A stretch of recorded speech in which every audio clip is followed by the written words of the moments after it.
अस्सलाम वालेकुम वरहमतुल्लाहि वबरकातुह। दोस्तों, मुझे बहुत उम्मीद है कि आप सब लोग ईमान और यकीन और सेहत की बेहतरीन कैफियत में होंगे। ये लेसन हमारा होगा इस्म और एराब के मुतालिक। हमने अपने पिछले लेसन में एक सीरीज स्टार्ट की है अरेबिक ग्रामर की, जिसमें आपको कंप्लीट अरेबिक ग्रामर सिखाएंगे शुरू से लेकर आखिर तक।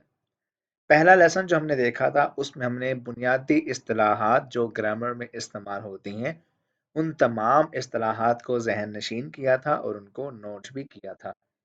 अगर आपने वो लेसन मिस किया है तो आपको इस लेसन के डिस्क्रिप्शन में या आई बटन में लिंक मिल जाएगा। आप उस सबक को लाजमी देखें ताकि आप इस सीरीज को प्रॉपर सीख कर अरबी ग्रामर पर मजबूत गिरफ्त बना सकें। ये लेसन हमारा होगा इस्म और एराब के मुतालिक। हमने इस लेसन में इस्म और एराब को कम्प्लीटली डिस्कस करना है, समझना है कि ये क्या क्या है और इन्हें किस तरह से इस्तेमाल करना है और पहचानना किस तरह है। सबसे पहले मैं अगर बात करूं तो हमने पिछले लेसन में कलिमा की 3 इकसाम पढ़ी थी, इस्म, फ़िअल, हर्फ। तो उसमें से हमने इस्म, फ़िअल और हर्फ तीनों की हमने डेफिनेशंस और एग्जांपल्स पिछले लेसन में ही कवर किए थे। इस लेसन में हम इस्म को लेकर अपनी बहस को आगे बढ़ाते हैं और इसे समझते हैं। इस्म वो कलमा है जो अपने माना बताने में किसी भी दूसरे कलमे का मोहताज ना हो, ये अपना माना खुद ही समझा दे।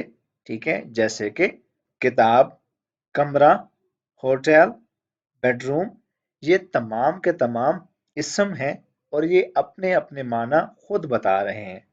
अगर हम इसको मजीद डिटेल में देखें तो इस्म वो कलमा है जो किसी शख्स का नाम, किसी चीज का नाम, किसी जगह का नाम, किसी सिफ्त का नाम जाहिर करे या वो किसी ज़मीर को जाहिर करे। ठीक है, या वो कोई ज़मीर हो तो उस ज़मीर को भी हम इस्म में काउंट करते हैं।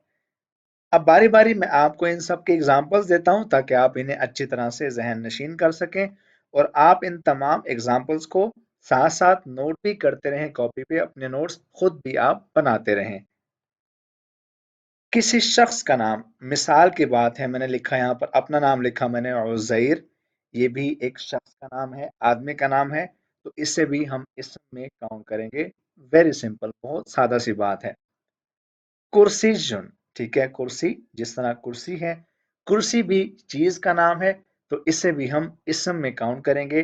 कुर्सी ले लें, किताब ले लें, कलम ले लें, कमरा ले लें, आप कुछ भी किसी भी चीज का नाम आप कहना चाहें तो वो इसम में काउंट होगी। अब आगे है शहर का नाम या जगह का नाम। तो मक्का जगह का नाम है, मदीना जगह का नाम है, कराची जगह का नाम है। तो ये तीनों नाम इस्म की कैटेगरी में आएंगे। उसके बाद है किसी सिफ्त का नाम। तो सिफ्त एक आदमी की सिफ्त हो सकती है खूबसूरत होना, ज़हीन होना, नेक होना, ईमानदार होना, ये तमाम सिफात हैं। तो इन तमाम सिफात को हम इस्म में काउंट करेंगे। मिसाल की बात है, कोई आदमी नेक है तो वो जो लफ्ज नेक है वो इस्म है। कोई खूबसूरत है तो लफ्ज खूबसूरत इस्म की कैटेगरी में आएगा। उसके बाद है जमायर यानी कि प्रोनाउंस। ठीक है, जमीर को हम इंग्लिश में प्रोनाउंस कहते हैं। तो वो जमायर हमारे पास, अगर मैं वाहिद की बात करूं तो वाहिद के जमायर होते हैं हमारे पास हुआ यानी कि वो एक, हिया वो एक, पहले हुआ जो है, हुआ वो एक मर्द, ठीक है, और हिया वो एक औरत, अंता तू एक मर्द, अंती तू एक औरत, अना मैं, नहनु हम। ये तमाम ज़माइर हैं और ये तमाम के तमाम ज़माइर भी इस्म की कैटेगरी में आती हैं। ओके, यहाँ तक तो इस्म बहुत सिंपल है। आप इन तमाम को याद कर लें और साथ साथ नोट भी करते रहें ताकि आप इन्हें अच्छी तरह बाद में इनकी प्रैक्टिस भी कर सकें। अब आगे चलते हैं। इस्म को समझने के लिए, पहचानने के लिए या इसको इस्तेमाल करने के लिए हमें 4 चीज़ें याद होना बहुत ज़रूरी हैं। 4 चीज़ें याद होना या 4 चीज़ों का पता होना हमें निहायत ज़रूरी है। इनमें से कोई एक भी चीज़ अगर मिसिंग है तो हम इस्म को ना कलमे में इस्तेमाल कर सकते हैं ना उसकी पहचान कर सकते हैं। तो वो 4 चीज़ें कौन सी है? सबसे पहले हमारे पास आएंगे एराब। ठीक है, एराब हमारी पहली कंडीशन है इसम को समझने की। दूसरे नंबर पे हमारे पास चीज आती है जिन्स यानी कि जेंडर। ठीक है, जिन्स यानी कि जेंडर। अगर हमें जेंडर का पता होगा इसम की कि वो मुजक्कर है या मुअन्नस है तो ही हम उसे इस्तेमाल कर सकेंगे। अगर मैं इसको थोड़ा सा एक्सप्लेन करूं जेंडर को यानी कि जिन्स को, तो मैं इसमें एक बात का इजाफा करना चाहूंगा कि जो चीजें हमारे पास इंग्लिश में या उर्दू में मुजक्कर हैं तो लाजमी नहीं है कि अरबी जुबान में हम उन्हें मुजक्कर ही कंसीडर करें, और जो चीजें हमारे पास इंग्लिश या उर्दू में मुअन्नस हैं लाजमी नहीं है कि वही चीजें हमारे पास अरबी में मुअन्नस होंगी। जैसे कि मैं आपको अगर मिसाल देना चाहूं तो हम उर्दू में कहते हैं बैग, ये मेरा बैग है। उर्दू में क्या कहेंगे? बैग, ये मेरा बैग है। आपने जब कहना हो बैग के बारे में ये मेरा बैग है तो आप उसके लिए मुजक्कर का सिगा इस्तेमाल करते हैं उर्दू में। लेकिन अब बैग को हम उर्दू में और इंग्लिश में मेल यानी कि मुजक्कर कंसीडर करते हैं। अगर हम अरबी जुबान की बात करें तो अरबी में हम बैग को मुअन्नस यानी कि फीमेल कंसीडर करते हैं। हम बैग के लिए लफ्ज इस्तेमाल करते हैं हकीबा। हकीबा, ठीक है। तो जब आप कहेंगे ये मेरा बैग है तो अरबी जुबान में आप कहेंगे हादिही हकीबती, ये मेरा बैग है।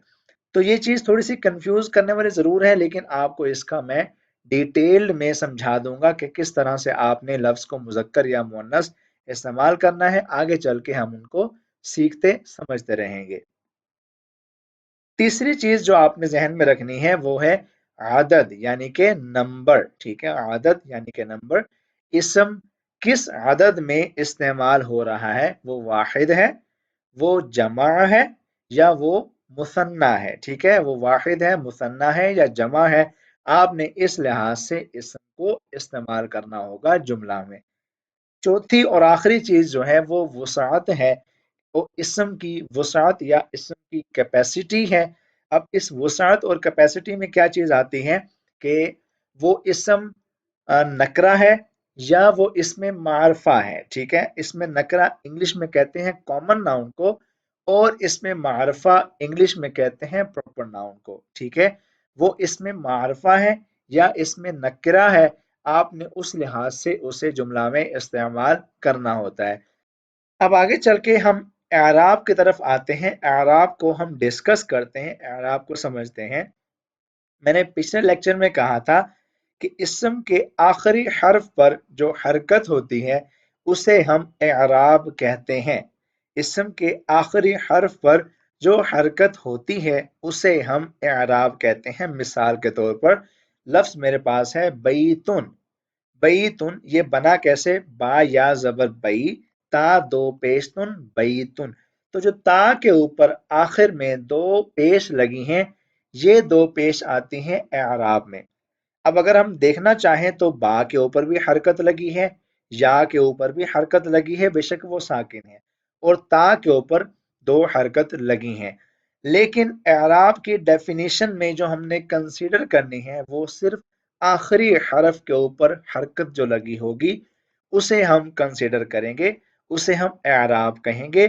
बाकी जो लगी होंगी वो हरकत शुमार होंगी। ठीक है, आई होप सो कि आपको यहां तक कोई कंफ्यूजन नहीं रही होगी, बहुत आसान है। ओके, यहां तक हमने एराब को देख लिया। अब मैं आपके सामने दो जुमले रखता हूं, और इन दो जुमलों को अगर आपने समझ लिया तो एराब आपको अच्छी तरह से आ जाएंगे। आपके जहन में एराब को लेकर मजीद कोई भी कंफ्यूजन नहीं रहेगी। वो दो जुमले कौन से हैं? पहला जुमला है हमारे पास, अली ने अहमद की मदद की। अली ने अहमद की मदद की। और दूसरा जुमला हमारे पास जो है वो है, अहमद ने अली की मदद की। अब इससे आपको जहन में पहला जुमला मैं अगर बोलूं तो पहले जुमले से पढ़ के आपको क्या समझ आया कि अली एक आदमी है, उसने अहमद की मदद की। अब उर्दू जुबान में तो आपको ये इंतहाई आसानी से समझ आ गया कि इसमें मदद करने वाला कौन है और जिसकी मदद की गई है वो कौन है। अली ने अहमद की मदद की। तो आपको ये चीज समझाई किसने کہ مدد کرنے والا کون ہے اور مدد کی کس کی گئی، تو وہ چیز آپ کو سمجھائی لفظ نے، لفظ نے، علی نے، علی نے احمد کی مدد کی. تو یہاں پر جو لفظ نے استعمال ہوا اس سے ہمیں سمجھ آیا کہ علی فاعل ہے، ٹھیک ہے، اس نے مدد کی ہے، اور احمد جو ہے احمد کی مدد کی گئی ہے، تو احمد مفعول ہے. علی نے احمد کی مدد کی، یہاں پر علی جو ہے وہ فاعل ہے اور احمد مفعول ہے. جبکہ میں دوسرے جملے کی بات کروں تو اس میں ہے احمد نے علی کی مدد کی، احمد نے علی کی مدد کی. تو اس سے ہمیں کیا لگا، کیا سمجھ آیا کہ احمد جو ہے وہ فاعل ہے اور علی یہاں پر مفعول ہے. تو اردو زبان میں آپ کو آسانی سے سمجھ آ جاتی ہے کہ فاعل کون ہے اور مفعول کون ہے، اور آپ کو سمجھ کیوں آتی ہے وہ اس لفظ کے تھرو آپ کو پتا چلتا ہے. ایک لفظ یہ ہے، اس کے بعد آگے کچھ لفظ اور بھی ہیں جیسے کہ کا، کو، کی، نے، کے. اس طرح کے الفاظ ہیں جن کی مدد سے ہمیں جملہ مکمل سمجھ آتا ہے، اور اس جملے میں استعمال ہونے والی جو اقسام ہیں مختلف، وہ اسم ہوگا یا فعل ہوگا یا حرف یا کچھ بھی ہے، تو وہ تمام چیزیں ہمیں ان الفاظ کے تھرو سمجھ آتی ہیں. ٹھیک ہے، کا، کو، کی، نے، کے، یہ الفاظ ہیں. اب ان کے ذریعے اردو میں تو سمجھ آ جاتی ہے ہمیں، لیکن اگر میں عربی زبان کی بات کروں تو عربی زبان میں ہمیں ان الفاظ کے لیے کوئی بھی لفظ نہیں ہے. عربی زبان میں ان الفاظ کے لیے کوئی بھی لفظ نہیں ہے. یہ چیز ہمیں عربی زبان میں بتائیں گے اعراب.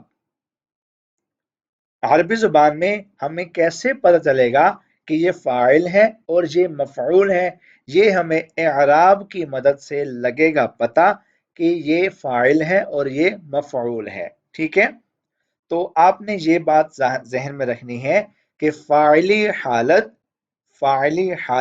رفع میں ہوگی، فاعلی حالت رفع میں ہوگی، ٹھیک ہے، اور مفعولی حالت نصب میں ہوگی، اضافی حالت جر میں ہوگی. یہ بات آپ نے لازمی ذہن میں رکھنی ہے. فاعلی حالت رفع میں ہوگی، مفعولی حالت نصب میں ہوگی، اور اضافی حالت جر میں ہوگی. اب آگے چلتے ہیں، آگے چل کے ہم سمجھیں گے کہ فاعل ہمیشہ مرفوع ہوتا ہے. فاعل ہمیشہ مرفوع ہوتا ہے. مرفوع کہاں سے نکلا؟ رفع سے، اور رفع کا مطلب کیا ہوتا ہے؟ پیش. ٹھیک ہے، اگر آپ کو میری بیسک ٹرم والی کلاس یاد ہے تو آپ کو یہ چیز اچھی طرح سے ذہن میں بیٹھ گئی ہوگی. فاعل مرفوع ہوتا ہے یعنی کہ اس کے آخری حرف پر پیش لگا ہوگا یا دو پیش لگے ہوں گے. فاعل کے آخری حرف پر پیش لگا ہوگا یا دو پیش لگے ہوں گے. اور جو مفعول ہے وہ منصوب ہوتا ہے. منصوب یعنی کہ نصب، اور نصب کا مطلب ہوتا ہے زبر. ٹھیک ہے، منصوب کہاں سے نکلا؟ نصب سے، اور نصب کا مطلب ہوتا ہے زبر. فاعل مرفوع ہوتا ہے اور مفعول منصوب ہوتا ہے، اور منصوب کا کہاں سے نکلا؟ نصب سے، نصب کا مطلب زبر. اگر آپ نے یہ چیز ذہن میں رکھ لی تو آپ کے لیے اب اسم اور اعراب کو سمجھنا انتہائی آسان ہے. آپ اعراب کی مدد سے کچھ بھی اب سمجھ سکتے ہیں اگر آپ نے یہ چیز ذہن میں بٹھا لی. اب لیتے ہیں ایک مثال. اردو میں جملہ ہے اللہ نے زمین کو بنایا. اللہ نے زمین کو بنایا. تو یہاں پر اگر ہم اردو کی بات کریں تو اردو میں ہمیں صاف معلوم ہو گیا کہ اللہ جو یہاں پر ہے وہ فاعل ہے اور زمین مفعول ہے، کیونکہ زمین کو بنایا گیا ہے. اللہ نے زمین کو بنایا. تو اگر اردو کی بات کروں تو اردو میں لفظ نے ہمیں بتایا کہ اللہ فاعل ہے، زمین مفعول ہے. اس کے لیے ہم عربی میں جملہ استعمال کرتے ہیں خلق اللہ الارض. خلق اللہ الارض. اب اس سے آپ کو کوئی سمجھ نہیں آ رہی کہ جہاں فاعل کون ہے اور مفعول کون ہے اگر میں عربی کی بات کروں. تو اگر یہاں دیکھیں تو میں نے یہاں پر خلق اللہ، خلق اللہ، اللہ کے آخر میں جو ہا ہے اس کے اوپر پیش لگائی ہے. خلق اللہ، ٹھیک ہے، ہاں کے اوپر پیش لگی ہے، تو میں نے اوپر کیا بولا کہ فاعل مرفوع ہوتا ہے، یعنی کہ اس کے آخری حرف پر پیش لگی ہوگی یا دو پیش لگے ہوں گے۔ تو خلق اللہ، اب آخر میں آپ کو پیش نظر آ گیا، تو اس کا مطلب کیا ہوا کہ لفظ اللہ جو یہاں پر استعمال ہوا وہ فاعل کے طور پر استعمال کیا گیا۔ تو آگے میں نے کیا بولا تھا، مفعول جو ہے وہ منصوب ہوتا ہے، منصوب کہاں سے نکلا، نصب سے، تو خلق اللہ الارض، ٹھیک ہے، الارض، خلق اللہ الارض، اس میں ضاد کے اوپر میں نے لگایا زبر، ضاد کے اوپر زبر لگایا تو مطلب کیا ہوا کہ ضاد یہاں پر منصوب ہے، تو الارض یہاں پر ایز مفعول استعمال ہوا، خلق اللہ الارض، اللہ یہاں پر فاعل ہے اور ارض یہاں پر مفعول کے طور پر استعمال ہوا۔ اب اگلی آخری اگزامپل ہمارے پاس ہے کہ جب حضرت ابراہیم علیہ السلام کو آگ میں ڈالا گیا تو اللہ نے ان کی مدد فرمائی، تو آپ اردو میں جملہ بولیں گے اللہ نے ابراہیم علیہ السلام کی مدد کی، تو اگین وہی بات، اردو میں لفظ نے آپ کو بتا رہا ہے کہ یہ یہاں پر فاعل کون ہے، مفعول کون ہے۔ اگر میں اس کا جملہ بناؤں عربی میں تو جملہ بنتا ہے نصر اللہ ابراہیم، نصرہ کا مطلب ہے مدد کی، ٹھیک ہے، نصرہ کا مطلب ہے مدد کی، اللہ اور ابراہیم۔ اب یہاں پر میں اگر دیکھوں تو نصر اللہ ابراہیم، نصر اللہ ابراہیم، اللہ نے ابراہیم علیہ السلام کی مدد کی، تو یہاں پر آپ کو اب معلوم ہوا کہ لفظ اللہ کے آخر میں جو ہاں ہے اس پہ پیش لگی ہے، تو مطلب کیا ہوا، اللہ یہاں پر فاعل کے طور پر استعمال کیا گیا، اور ابراہیم میم کے اوپر یہاں پر زبر ہے، تو یہ جو ابراہیم لفظ ہے یہاں پر مفعول کے طور پر استعمال کیا گیا۔ یہاں تک ہم نے اعراب کے ایک کچھ حصے کو کور کر لیا ہے، سمجھ لیا ہے، اچھی طرح سے ذہن نشین کر لیا ہے۔ انشاءاللہ اگلے لیسن میں ہم اس کو مزید کنٹینیو کریں گے، تب تک کے لیے اپنا بہت ذرا خیال رکھیے، ویڈیو کو لائک کر دیں، کمنٹ کر دیں، شیئر کر دیں، اور ہمارے چینل کو سبسکرائب لازمی کر دیں۔ ملیں گے آپ سے اگلی ویڈیو میں، اپنا خیال رکھیے گا، اللہ حافظ۔